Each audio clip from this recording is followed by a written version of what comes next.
Hello, everyone. Thank you for joining us today, and welcome to our Build Your Career webinar series. My name is Michelle Fawn, and I manage the education and professional certification products and services here at the IEEE Computer Society. Each month, we host webinars on vital business skills that will help you excel throughout your career. Topics covered include communication and presentation skills, interviewing tips, personal branding, effective writing, tips to improve your outside-of-the-box thinking, and more. Before we get started, I would like to address some housekeeping tasks. The recording of this webinar has started. You can ask any question in the Q&A panel. Our speaker, Kathy, will answer as many questions as she can following her presentation. You will receive an email with instructions to access both the presentation slides and recording on demand.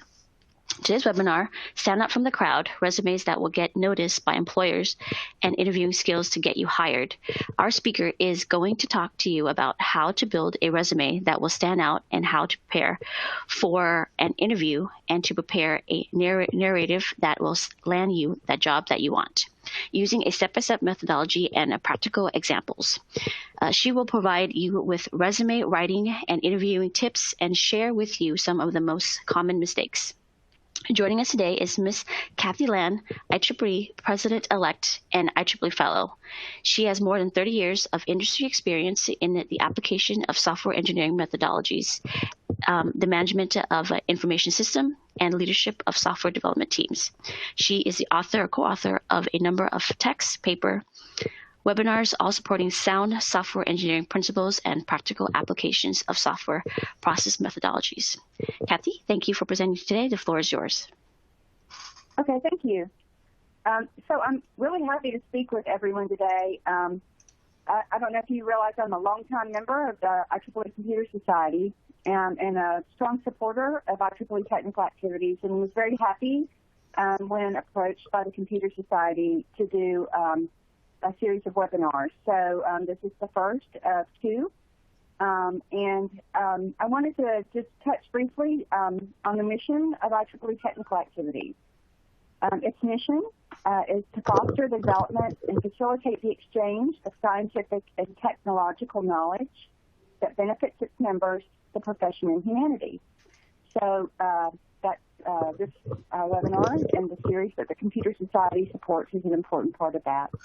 I'm always happy to play a role in IEEE technical activities. I believe strongly in IEEE mission and vision and try to support all our activities. And I hope you enjoy my talk today. Okay, so I'm not here to talk about IEEE. I'm going to talk to you about how to build a resume that will stand out and how to prepare for an interview and how to prepare a narrative that will land you the job you want. So I'm going to provide you with resume writing and interviewing tips and share with you some of the most common mistakes. Hiring managers, HR recruiters rarely settle for the type of dull, dry recitation of facts that most job seekers include in their resumes. These people are seeking a different type of insight as they try to determine whether your experience and talents can benefit their company. Your goal should be to ensure that your resume and interview presentation help them to obtain that insight and to avoid some of the most common mistakes made by potential candidates looking for that dream job. So when I prepare a talk, I do give some thought on how I title my presentation. The hardest problem job candidates have during the job application process is standing out among all other applicants. Making sure that your resume stands out is important. It's the single most important thing. On average, each corporate job offer attracts 250 resumes. Of those candidates, 4 to 6 will get called for an interview, and only 1 will get the job. So to get the job you want, you will want to be noticeably different or better. You will want to give people a reason not to forget you. Okay, so why do I think this topic is important? I've worked for a variety of companies, both for profit and nonprofit. I've worked for the U.S. government and for private industry. And I've been responsible for delivering software and systems products for years. And as a hiring manager, I've screened many resumes over the years and conducted many interviews. What I've seen is that too many times, great candidates present poor resumes And you have to be very careful during interviews, particularly the technical people, to ensure that you do not miss a great candidate. I care because I think it's critical that we tell people what we're looking for when we see resumes and when we interview, so that the process is as fair and open as possible.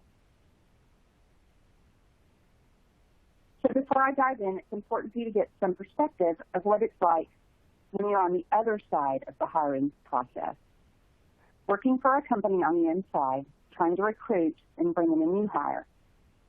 So there are rules, requirements, and policies of how that process is conducted. And sometimes people don't understand those. It is unique within each company. And as an individual looking for a job, it's important for you to know this, that the person conducting your interview may be being held to strict guidelines. The way the interview is being conducted is prescribed by company policy, unless the company is a tiny, small startup. This is important for you to understand because there are trends to how interviews are conducted. Interviews used to be based on simple technical ability, but this has evolved into stump the dummy interviews as companies tried to find the most technically astute candidate. And then they soon found that soft skills were important. How people work together was crucial. And during recent years, interviews have moved toward what is known as competency-based interviews. And now they're looking for this competency in submitted resumes, and I'll talk about this in detail. There's some controversy regarding whether this also allows recruiters the ability to find the best candidates. So if you're on the hiring side of things, it's important to remember, regardless of the rules that have been prescribed, that you're looking for a valuable resource and that you have asked someone to come in and they have taken their time and you are taking your time. And you should both relax and try to see if the company and position will be a good fit given the interview parameters prescribed by the company.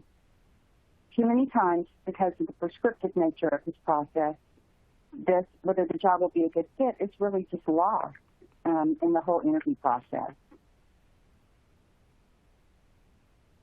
So let's talk about how to develop a resume that will help you get an interview. So I'm going to begin by being very blunt. I've seen so many resumes that look like they were put together as an afterthought. They were for a completely different job opening, or they simply have grammatical or spelling errors. So the obvious but necessary question you'll need to ask yourself is, do you really want the job you're applying for? Does your resume convey that fact?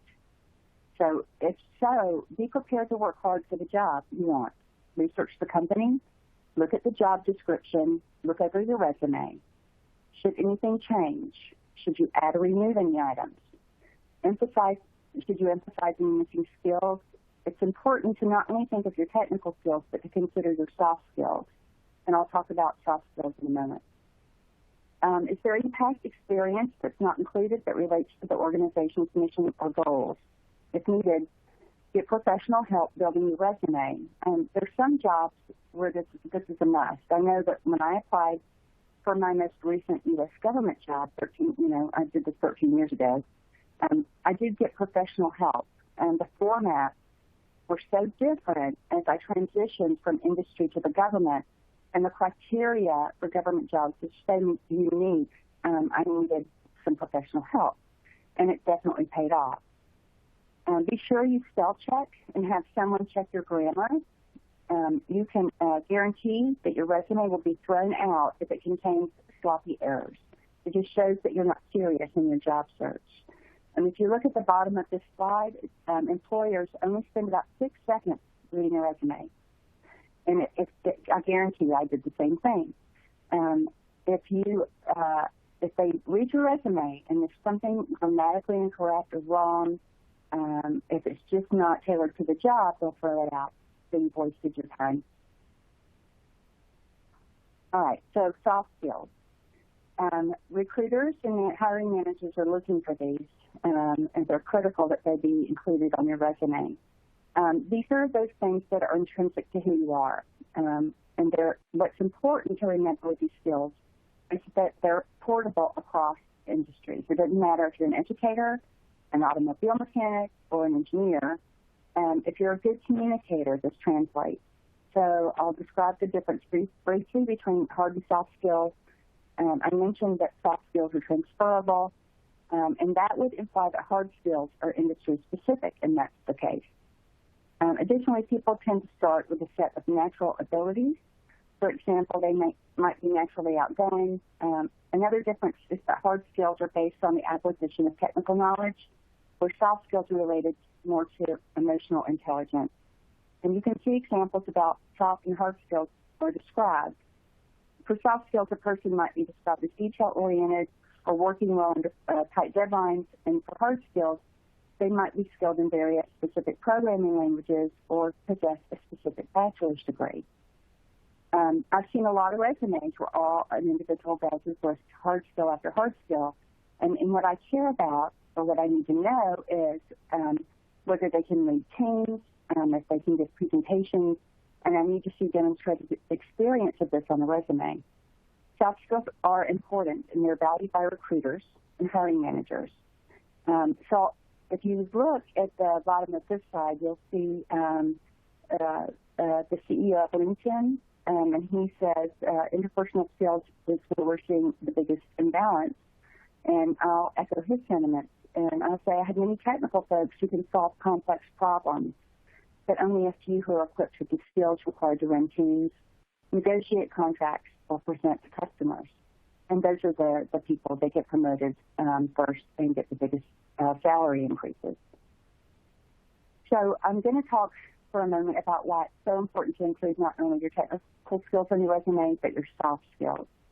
You need to reflect both to let potential employers see a more complete picture of who you really are, to see you as a potential employee and to help you differentiate yourself from others. Employers seek out individuals and want to keep and promote individuals who can complement their hard skills with a set of softer skills. So the recent data that I found is pretty striking, and it reflects that 72% of CEOs believe that soft skills are more important to the success of their business than hard skills. 94% of recruiters believe that soft skills outweigh experience, and that 94% of recruiting professionals believe an employee with strong softer skills has a better chance of being promoted to a leadership position than an employee with more years of experience but weaker soft skills. The bottom line is that the qualifier in every report and study that I found, and from my own experience, and the reason I included soft skills and why I emphasize them as being included on resume, is that these are what separate good employees from great employees. So on this slide, I just have a candidate list of what I think the 5 top soft skills are, and why that you should include these top 5 in your resume. And I ended up with this list from research. I also did a talk where I just talk about soft skills and developing soft skills, and I talk about these 5 in detail. These are from employment recruiters, technical managers, not other types of managers, and my own experience. So communication, teamwork, critical and analytical thinking, interpersonal skills, and work ethic. So these are things to consider when you're building your resume. All right. So you heard from the previous data I cited when recruiters and hiring managers are assessing job candidates, they're looking for the best of both worlds. They're not only someone who's proficient technically, but who is also the right fit. So it's important to highlight your soft skills that can give employers an idea of how quickly you can adapt and solve problems, whether you can be relied on to follow through, and how effectively you can lead and motivate others. Your soft skills and hard skills should complement each other and make you the total package an employer wants. So, for example, an engineer should be able to both be highly technically competent while being able to understand business benefits and communicate effectively with clients. All right, so the word resume comes from the French and means summary. So we all know that resumes are used to highlight your career, background, and skills, and in most cases, or used to help land you a job. But one thing we sometimes forget is your resume is your first impression. And it's critically important to customize your resume for the job you're applying for. I've seen many, many times where people will develop a resume and they use that same resume as they apply for, like 50 jobs. They just canvas, the jobs with the same resume. That's the biggest mistake most people make. And you can't do that. You have to research the company, read and understand the job requirements, incorporate soft skills that I just spoke about. And there's a method I'll talk about in a minute called the STAR method. Use numbers and details to highlight your achievements. Proofread, ask someone to give you feedback, and make sure your layout and presentation are clean. And I'll talk about this. I have some example resumes I'll show you. All right, so the STAR method. And the STAR method is a technique that can help you prepare both your resume and for interviewing. And I'm going to talk about interviewing a little bit later. So the STAR method will help you construct a resume that will provide potential employers with a more complete picture of your capabilities. And it takes some effort, but it's worth it because it will help you prepare your resume and for interviews. It helps you construct an organized, specific, and thoughtful resume that will showcase your accomplishments, skills, and knowledge in a framework that is repeatable, and one that will align with stories that you can repeat during the interview process.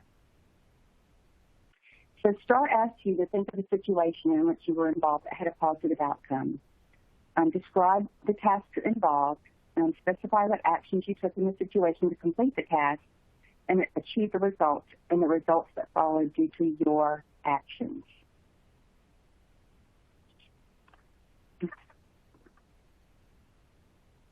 The first thing to do is to carefully consider the job advertisement. So read the description. And if the job is a good fit, determine 5 to 7 skills that you most want to highlight in your resume for the target job. And remember to include the soft and hard skills. Now make another list. Identify your key accomplishments and list the key skills you used. Think about the things you created or built, ideas you developed, people or projects you directed, problems solved, and challenges overcome. And now take those 2 lists and match your accomplishments that most closely demonstrate the skills required by the job description and begin drafting your resume information. Now this will take a while the first time you do it, but you're going to be applying for similar jobs. So once you get this done the first time, you'll only have to slightly modify for each job opportunity and company. So be sure you start your resume bullet points with action verbs and begin with your relevant skill or impact. Then go back and eliminate any unnecessary language or jargon that might not be understood. I've seen a lot of resumes where the only person that would really understand the resume language is the person or the author writing the resume. And you have to make them very clear. Target the language for like the 11th or 12th grade reader, not the person that you're expecting to defend your PhD thesis to. It's important that you quantify your impact, and if you cannot, it does not belong on your resume. Think about how you made a difference. Here's an example, okay? It's at the bottom of the slide. Led a cross-functional team of 6 in development of innovative software products to predict COVID-19 spread, launched 1 week ahead of schedule with saving of 10%. All right, so here's another example of STAR, and I like this one better because this one can really, really help you with your interview. You can save these grids to prepare for interviews. So print out some blank grids and start filling them in, beginning with the situation, again using the action verb to begin the statement. And so you can see here, served as project team lead for Ford Motor Company and was responsible for design of 2019 Super Duty truck door robotics assembly. And then you describe the issue or problem as specifically as possible. So when I was hired, the assembly support for all Super Duty trucks was performed manually which resulted in production delays and quality control variations. Then you move to the step you took, not your team, took to reach your goal. Under my technical leadership and production execution, I led a team effort to design the 2019 Super Duty robotics assembly, implementing new quality controls, improved network integration, and revised training for new production hires. And then you describe the final outcome, your impact, your results. Within 4 months, the company's on-time fulfillment record increased from 72 to 98%, and quality call-outs decreased from 36% to 2%. So the good part about this technique is that it helps you prepare for interviews. As I said before, preparing with a specific story language, because when you go to an interview, you want to have your stories already prepared. But in any case, you're not done, because this is entirely too long for a resume, right? So you have to condense this into one statement. So when it's condensed, this is what it might look like for your summary for your resume for the job. Led effort to design 2019 robotics assembly at Ford Motor Company, implementing new quality controls, improved network integration, and revised training for new production hires. On-time fulfillment record increases from 72 to 98%, and quality call-out decreases from 36 to 2%, right? And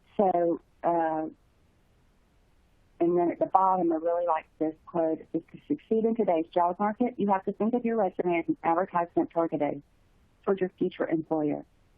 So when you're in school, you're competing with everyone in all your courses. When you're applying for jobs, you're competing with every other candidate applying for that job. And you have to think that way. You have to think that way when you're preparing your resume. Okay, so here's some other examples. Highlighting, I talked about soft skills, and here's some examples of how to incorporate some soft skills. So communication is a soft skill, and you can use, if you volunteer at IEEE or have done any speaking, you can just list those, right, under some of your presentations, area of the resume. Teamwork, you are a chair, or if you worked as a student in any of your local chapter activities, you could put that down. So those are just some examples. And I'll have some resume examples later to show you. Oh, and here we go. All right.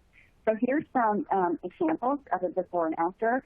And I help students on occasion as they're getting ready with their resumes. And so this was a resume from a gentleman in India. I do have permission to use it. And I hope that you can see this. It's really small. Oh, this is really tiny. But so anyway, I'll walk through it and describe it, and hopefully you'll just get it. But so here's some really classic. I've sanitized this, but I am using this with his permission. And my email address is at the end of this presentation. So if you do want copies of this, you can email me, or I think the host of this webinar can send this out. I'll provide them with the artifacts. So to begin with, use professional emails. You could, if you're a member of IEEE, IEEE email would be preferred. And then if you're getting at this, I would not provide them with a link to a website. If they're interested in you and they want examples of your work, they can ask you for that. But TimothyRocks.com is not a very professional sounding email, and I would not provide that in a resume. This resume originally had a photo in it. Do not send photos. In the U.S., HR recruiters will throw out resumes that have photos because it biases, and they can't keep those resumes. Okay, so there's a generic objective statement here. This should not be included. They should align, any statement should align with the job or the company. And I'll show you an example in the after resume that's a better thing to put down there. All right, so this has primary and secondary schools. The only thing that should be included here is college or secondary education. college and after. The let's see. These boxes are just a waste of space in the floor. This resume is 3 pages, and that's part of the reason why. And so it just makes it entirely too long. So pay attention to your headers and the space. This paragraph right here does not describe a task that made a difference or achieved the goal. There's no so what. Really, none of these provide a so what. They're just sort of a list of activities. So a recruiter or hiring manager is not going to care. There's nothing to differentiate this resume from any other. And I know this candidate, and he's an amazing candidate. So that's what I mean by you really got to make yourself stand out. It's full of grammatical errors, and you can see they're highlighted in Word. But this was basically his final resume, and it was not sufficient. Okay, so next slide. All right. Just listing programming languages, but who cares, right? It's better to put them in, you can list them, but you've got to let them know what you did in these that was outstanding. There are a lot of people that can use programming languages. So list them, but then also tell the hiring manager why you stand out above other programmers. All right. And then things like this, putting your gender, date of birth, big no-nos. Don't include those on the resume. And then if you're going to list references, don't list their positions. Just put their name, and you can put their company, but not the position that they hold. All right. So here's an after. Okay, so we've cleaned this up, professional email. This is a profile. So this is better, and it can be generic, and you can reuse this, but this aligns with the job description. You can use keywords that align with the job description. Lots of times recruiters will search for keywords, and if you provide these, your resume will be a hit. It will get hit and picked up. So this is a good thing. These are hard and soft skills, right?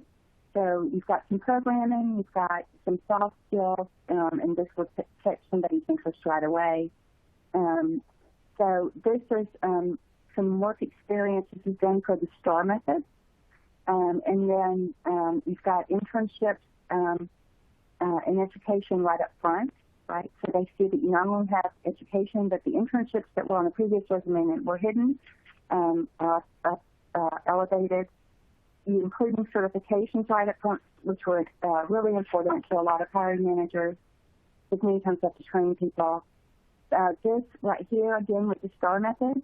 So you've got your job with including the so what, which is what I call it, with the STAR. And then down here, you've got things that show that he's involved in projects that support diversity and leadership. So that's just an example of before and after. And if you'd like those, I'm sure that they can provide those as an artifact of this discussion. So I just wanted to take you before. Sometimes people don't provide a before and after, so you can really see the impact of some of the techniques that they're describing. So I do think that using the STAR method, it really provides a difference in the impact of using it. But now I'll talk about interviewing and how some of the common mistakes in interview styles. All right. So one of the most common interview styles today is the behavior-based interview. And this is because managers want to know if people will be a good fit within their technical team. So it's all about how you fit. Are you going to be a good fit? They look at your resume that way, and they also talk to you when they're interviewing. They ask people to describe their experiences that they've had and that demonstrate behaviors that the company think are important for a particular position. So you might be asked to describe a time you were required to make a decision under pressure. And as with the resume preparation, you can use the STAR approach. We talked about the grids to help you grade yourself for these types of questions. So you can, listen to the questions, think of an event, describe the challenging situation, right? Explain the task, explain the specific actions you took and the results, right? So don't bury your selling points in a long-winded story, right? Be sure you practice, sit down with someone before, practice some interview questions, and be ready for the types of things they might ask. So as you ready yourself for an interview, do some research on the company. By researching the company, it shows that you did your homework and you're interested. You're not just haphazardly interviewing. During the interview, you may be asked why you want to come work for the company. Be prepared with a specific answer. Do some web research to see if there are any blogs on the web with interview questions where people have related their interview experiences. These materials like Glassdoor, Indeed.com, these sites will tell you what to expect. So you can actually Google, interview questions for Northrop Grumman, and there are tons of questions that will come up. What's it like to be interviewed for Google? And you can get some of the questions.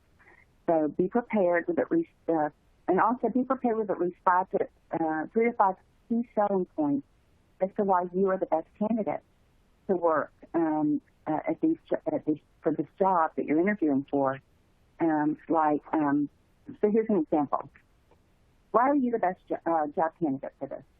Well, I have great project leadership skills. For example, you'll see from my resume, I was team lead on Project XYZ and successfully led the turnaround of this program. It's just pretty generic. You'd be much more specific, but things like that. And lastly, be sure you have some questions for the interviewer. They want to hear from you during the interview process. So here's some examples. What would someone need to do to become successful in this role? What do you think what's your definition of success in this job? And another one is, I read the job description, but describe your understanding of the role. And then ask if there's anything missing or if it differs from the job description, from what was listed. Because many times they might post a generic job description, and it's not really what the job is about. So you want to know that. You would like to know if there are any differences. So on this slide, I've listed what I would classify as the types of mid-level sort of technical team member types of questions that someone might be asked. These might be mixed in with more specific technical questions, but the important thing is to keep your answers brief. And remember the STAR approach. Try to highlight past skills that align with the job that you're trying to get, and to stay on task. So you might be asked more open-ended questions like, tell me about yourself. So this is classic, and it's a test. Do not go on and on. They don't want to hear about your brother and your sister and your parents. What they're asking about is your technical self. And be prepared for this specific question with what is known as an elevator speech. So an elevator speech is a clear, brief message or commercial about you. And the reason it's called this is because it should be short enough to present during a, 1 minute, 2 minute elevator ride. Remember to connect open-ended questions back to your job interview, because that's why you're there, right? So that's what your elevator speech should be about. Make the most of the tell me about yourself question. Many interviews begin with this question. Tell the company why they should hire you. And here's an example. Well, I could tell you about lots of things, and if I miss something, let me know. But the 3 things I think are most important for you to know about me are, and then tell them 3 to 5 things that relate to your job, or relate to the job you're trying to get. And then say that you can expand on one of the 3 things that you've described. And they'll probably ask you to, and then you can go and expand on what they've asked about. But you've not gone on and on. So here's if I was asked this, I'd say, if I was applying for a program management job, I would say the 3 things for them to know about me is that I'm a program manager with a diverse background and proven track record for product development and delivering programs on time and within budget. And I have a demonstrated ability to manage diverse and geographically dispersed teams, and I've managed acquisition budgets up to $1.2 billion. And I can expand if they would like and provide examples of different product projects. And the key is to have this speech written down, practice it, and be able to match the key capabilities to specific jobs that you've had in the past, and then be ready to wow them in the interview. Okay. Let's see. Here's some specific here's some classic trip-up questions that you need to be prepared for. Why are you looking for a job? If you're asked this, don't bash your current employer. Tell me about the worst boss you've ever had. How would others describe you? Can you offer me what can you offer me that another person cannot? If you could choose one company to work for, where would you go? And you had better respond to the company you're interviewing with and how excited you would be to work for them. So these are just a few of the things that you might be asked. Be sure to do some of your own research. Be prepared and confident with the answers. Don't just sit there with the deer in the headlights. It's a terrible thing for both you and the person doing the interview. So you'll probably be asked some negative questions. These are questions that are either designed to elicit a negative response or are designed to get you to go beyond your comfort zone and find out what kind of person you are. So don't fall for them. It's important to be honest. You should try to show what kind of person you are in a positive way that you've learned from any experience, and stay away from personal events that rely on professional experience. And be sure to showcase that you've learned from whatever you're describing. Also, be careful not to cast blame on anyone while telling your story. They want to know about your experience, but here's some examples. So I think my favorite, or the one I hate, is when people ask what's your greatest weakness, because they really don't want to know your greatest weakness. They just want to see how you're going to answer this question. So you can say, what I say is, I've always found it challenging to present my ideas in front of a crowd. When I found this was becoming a career obstacle, I joined my local IEEE chapter and started working and presenting in front of local volunteers. This is a safe environment. It helped me continue to improve this area, so it's not such a stumbling block today. But they might ask you about which courses you've liked least, what's your biggest regret in life, things like that. So be prepared. Okay. It's rare, but it does occur. And you may go into an interview and the individual might ask an inappropriate or even illegal question. On this slide, I've listed the questions that are illegal in the United States. You should check for such lists and the country where you reside. However, there are many other topics to discuss in an interview, but I'm always surprised when this comes up. And I always have to, as a manager, and sometimes I'll have members of my team who work for me do interviews. I have to remind them consistently what's off the table as far as questions.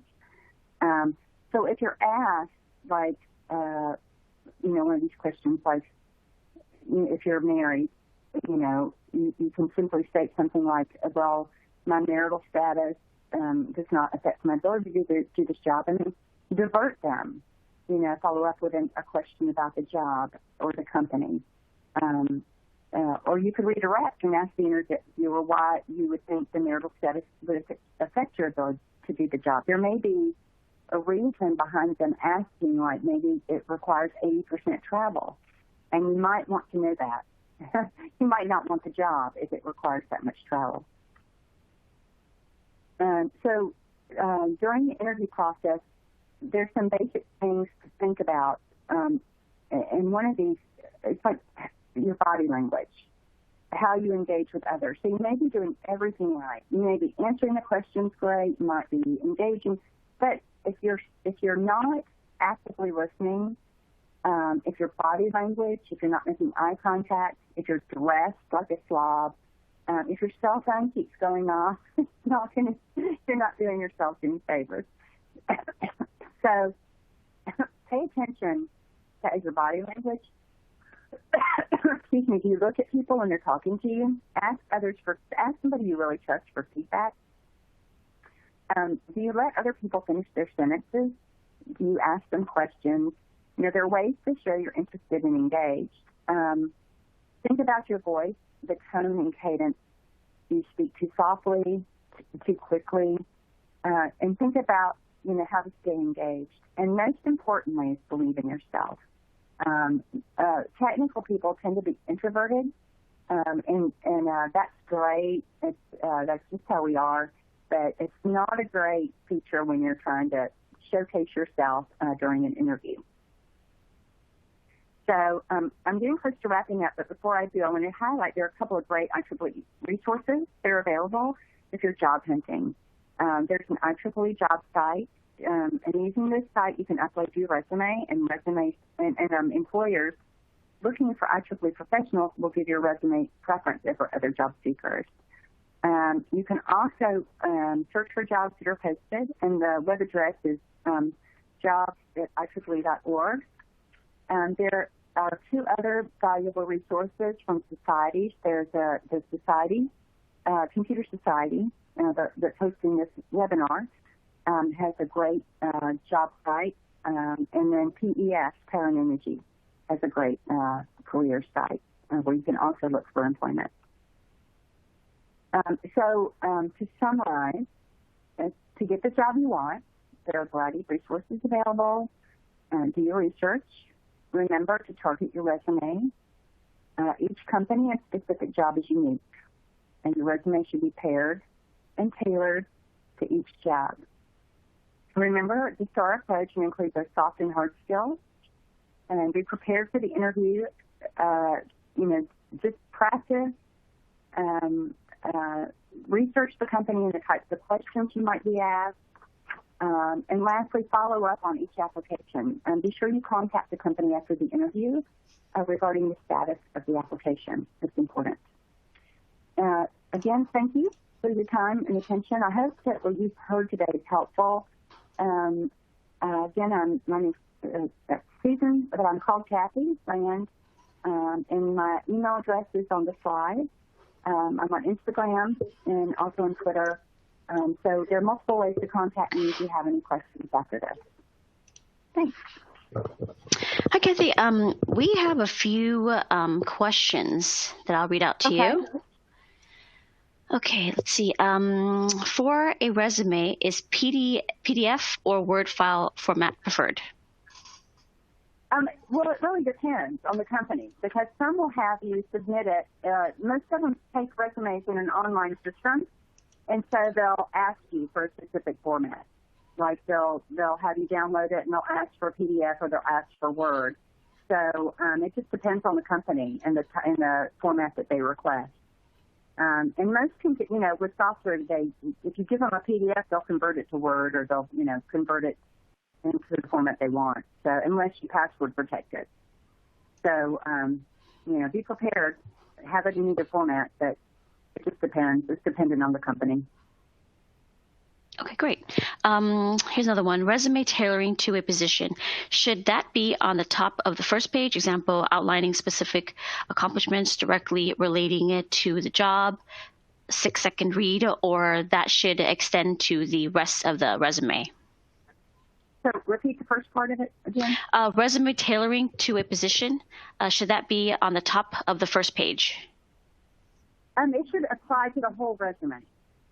So I know it. So here's the thing. If you're, let's say, a double E, or if you're a computer programmer who specializes in Oracle or Java or whatever, so unless you're completely changing what you're going to do, you're going to apply on similar type jobs, right? So it shouldn't require that much tailoring once you get your resume set up. So let's say if you're going from, like if you're applying at Northrop Grumman or Lockheed Martin or Google or whatever, there might be some project-specific tailoring. You might move some content around, like you might want to highlight specific things, but it should apply throughout the resume. I hope that makes sense. Like, you should make sure that you're applying for jobs that really meet your background. So, I'll use my experience. I was a programmer coming up, So I'll say that, and then I was a project lead. But when I was a programmer, I was, the first part of my career was programming in C++ and that kind of stuff. So I would really tailor my resume to apply on projects where I was, programming in C++ and highlight the projects that I worked on.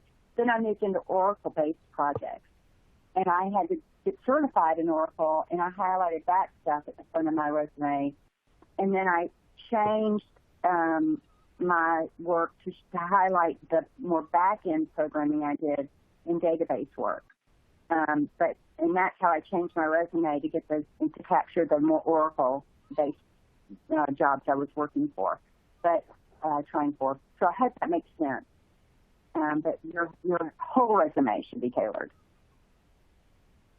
Great. Let's see. What is the ideal number of pages for the resume? It depends on your job experience. So, and how long you've been working. So I've been working like 30 years, and my resume is like 6 or 7 pages long. And I shortened it recently to like 3 and cut out like all my pubs and all my presentations, and I just say more available upon request. But there's some that want to see everything. So you have to put it all in there. And then I also have a website, and I point them to the website where it's very professional and I have everything posted. But the ideal, if you're starting out as a student, my thing is I want to see it all. And if it's 3 pages, that's fine, unless there's a ton of white space. Like the resume, the poor example I showed you that had all these ridiculous headers. The good example I showed you guys is 2 pages, but it was full of really good information. So if it's full of really good information, it shows that you've done lots of volunteering, lots of presentations, publications, and you've got good, concise descriptions based on the STAR technique of your work or your school projects or whatever. Then fill up 2 pages or 3 pages. But if it's full of stuff that nobody cares about, then don't fill up 3 pages. So you really need to use a critical eye with what you're putting in your resume and make it count. That's what matters. It's what's on the pages, not how many you have. Great. Here's another one. They want to find out how to describe in a CV my key activities developed in each job role, applying STAR methodology, and still avoid to keep it long text. So I think you saw how I did that, right? So you start out, my favorite way to do it is the grid. And you just get it down to 1 or 2 sentences. But people are always worried. I don't know why. That's why I did this talk, because I hear all these people come out and do these presentations to students about get your resume down to 1 page, and they give them this advice where they say just list your software, and they're giving them the wrong advice. I'm telling you, I am a hiring manager. I was a hiring manager for years, and the resumes that I got where I could not tell the difference between candidate A and B and C, I didn't call those people in for interviews. HR people and hiring managers are not calling those people in. If you get one cookie cutter resume over others, you're not. The people that I called in were the ones who I could tell what their experience was. And if you give me 2 or 3 sentences based on STAR, where you're telling me what you did on this project or the next project, right? You'll get called in for the interview. You will. So don't worry about if it's 2 pages or 3 pages. It drives me crazy. This one's it's a comment and I think it's a question too. Many companies are discriminating based on perceived age, resumes, and Right. LinkedIn photos.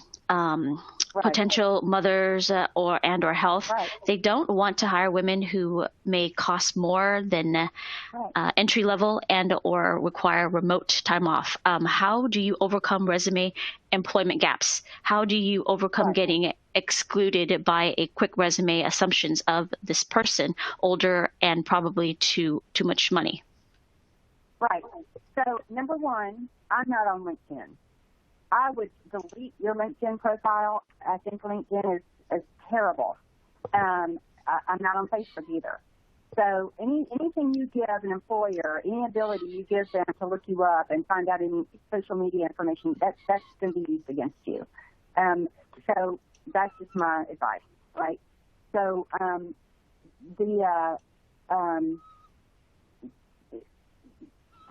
I stayed home for 3 years when I had my children, and it was in the 80s, when was it? The late 80s, and I had all these computer certifications, VAX, HP, all this stuff. And when I went back to work, all my certifications, when computers were changing so drastically. And I went back and I'm like, I'm VAX certified and HP certified, and none of my certifications were valid. Nobody cared because those computer systems were not around anymore. The world had changed in 3 years.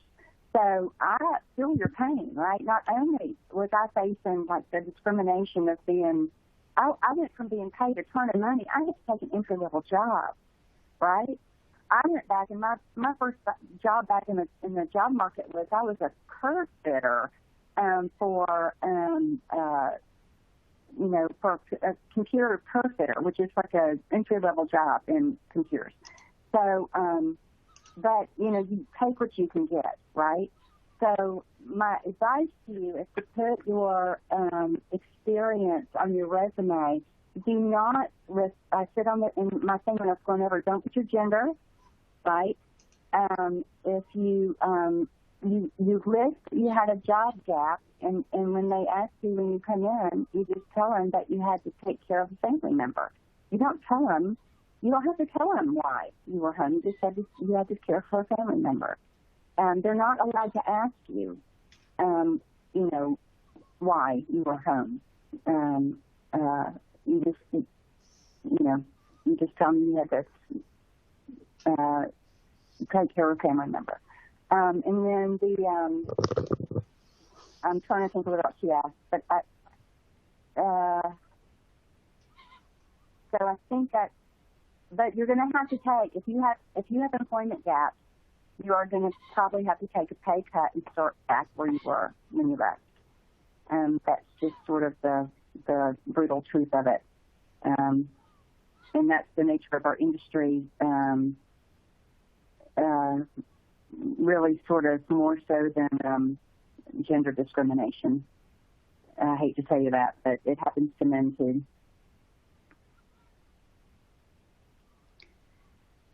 Here's another one. And if I didn't answer it, if you have a follow-up, let me know, but I hope I answered all that. Kind of wandered on that one. No problem. Here's another one. What do you think about cover letters? Include one. Should they include one? No. I think cover letters are just a waste of time. That's my opinion. Even if they ask for it? Who asked for it? I've never asked for one. I mean, if they ask for one, that's fine. Yes, if they ask for one, of course. But I've never asked for one, and I've never been asked for one. And I change jobs probably every 3 to 4 years because that's the nature of the industry I'm in, software and computer work. You're on a project, and then a big project, and then the project closes. Maybe in different industries they ask for them, but yeah, if they ask for them, sure, give one. But what I think of them, I think they're a waste of time. Unless you're like a lawyer or, applying to a law firm or something like that. I think that's where they came from. Here's another one. What is the role of references in the resume? Are they contacted? Yes, they are. But so what I would put on your resume, I wouldn't list references. I would put references available upon request. References available upon request. Because they only contact your references if they're going to hire you. What happens is you send your resume in, then maybe they call you for an interview. Then if they like you and they're going to hire you, it's a requirement that they contact your references. So that's when they contact your references. So there's really no reason to put your references, especially something may happen. What if you list your references and something happens, you know, God forbid you have a falling out with one of your references, or one of your references, you know, has an accident. But I would wait until they request them. Sounds good. Should one try for 100% company job REQ when to apply? If there is no 100% match, is it worth applying? Well, you really don't know. If you think you're interested in the job, I would apply. And because, like I said, sometimes so in a lot of companies, there might be 5 departments, and there might be one, you know, like, and there might, like, they might have, you know, level 1, level 2, level 3, level 4 job classification. And they might just see that posting for each one, you know, maybe, you know, 5 of the departments are looking for a level 2. But the jobs, you know, are totally different, right? So you might not be a total match, but when you go to the job interview, it might be in Department 3, and it might be a job you really, really like, right? Or you get to the job, and it might be for, you know, Department 1, and you go, oh, this is not what I want to do. So sometimes you don't even really know what the job is until you get to the job interview and start asking questions. And you find out it is a job you really love, or it's something you're going to hate. Or you meet the hiring manager and you go, oh God, this guy's a real jerk. I'm never going to work for this guy. You know, so you just don't know until you really find out. Because lots of times those postings are, and look at the job postings. You'll see they're very generic lots of times. Go out there and look.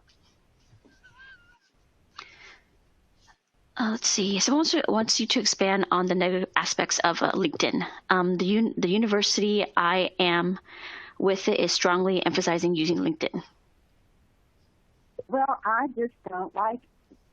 So to me, if I'm going to professionally network with somebody, it's going to be through IEEE, or it's going to be through one of my local associations, or it's going to be on a more professional basis than some artificial social network that's mainly used for recruiting and hiring, or recruiting, or canvassing, or a way for companies to sniff out my resume or to exclude me from a job.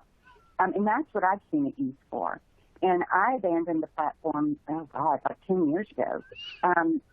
It's great. If they're encouraging you, that's fine. But I really am suspicious of I'm more and more suspicious these days of platforms like Facebook and LinkedIn, where they they don't sell your data, but they sell access to your data. They sell access to you. And I don't believe in somebody selling access to me. So that's why I don't like it. Great. Here's another one. Do you have any particular advice on the CV for applying for a PhD? What is the difference with the CV for a job?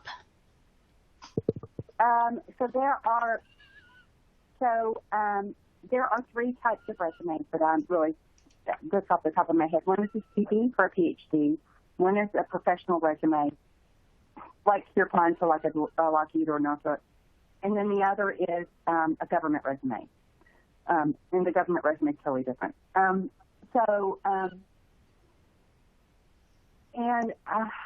The professional resume and the CV, they're just quite different. Because my advice to you would just be to Google the differences. They're not that different. And it's just the way that you put on a CV, and this is just me talking, you would list every single publication. You would list your conferences. You would list all of that stuff is emphasized. All your research. all of that is emphasized. On a professional resume, your work experience, all of that is emphasized, and not so much your, they don't really care about your research and your public speaking and your publications. They want to know what you've done at work. Here's another question. Can you recommend any online interview virtual testing framework to help get ready for interviews? So, I don't know of any. My best suggestion, if you're in school, would be to form a student group to do it. You can find the questions that you can Google, and there's lots of really great question, blogs. So you can write down some questions and set up just get a group of friends and interview each other. I mean, that's the best. You're going to get some pretty good, honest feedback from your friends. In the South, where I'm from, Southern United States, we have a saying. There's two types of people that'll tell you the truth about yourself: your best friends and your worst enemies. So get your best friends together and have them tell them to help you interview, prepare. The other is see if your student chapter, local IEEE student chapter, would set up a session to do that. Like one night every week or something, or once a month. To me, that would be a great activity to try to start. But I don't know of anything online. Great. We have time for one more question, if that's okay. Mm-hmm. Okay. Let's see, it says, how important are professional certifications and memberships in a resume, and where should they be ideally positioned? So I usually put my stuff before my publications. I put my professional memberships and awards and stuff before my publications, after my work experience. And I personally think I look for somebody who's an IEEE member. That speaks world. I look for that because it shows that they're doing something, contributing, giving back to the profession, and that particularly also I look for volunteer experience because it shows that they're invested in their personal growth. That's my, personal opinion. So I value that highly as a hiring manager. And I encourage all the people that work for me to, if they're not going to volunteer or join IEEE, to at least do something, volunteer work. And most of my employees do. Great. Well, thank you so much, Kathy, for this informative presentation. I would also like to thank everyone for attending. I wanted to mention that our next Build Your Career webinar is tomorrow, which is November 12th at 12 p.m. Eastern Time, on career transition and strategies for acing an interview by Adam Schmidt, CEO and Principal Coach.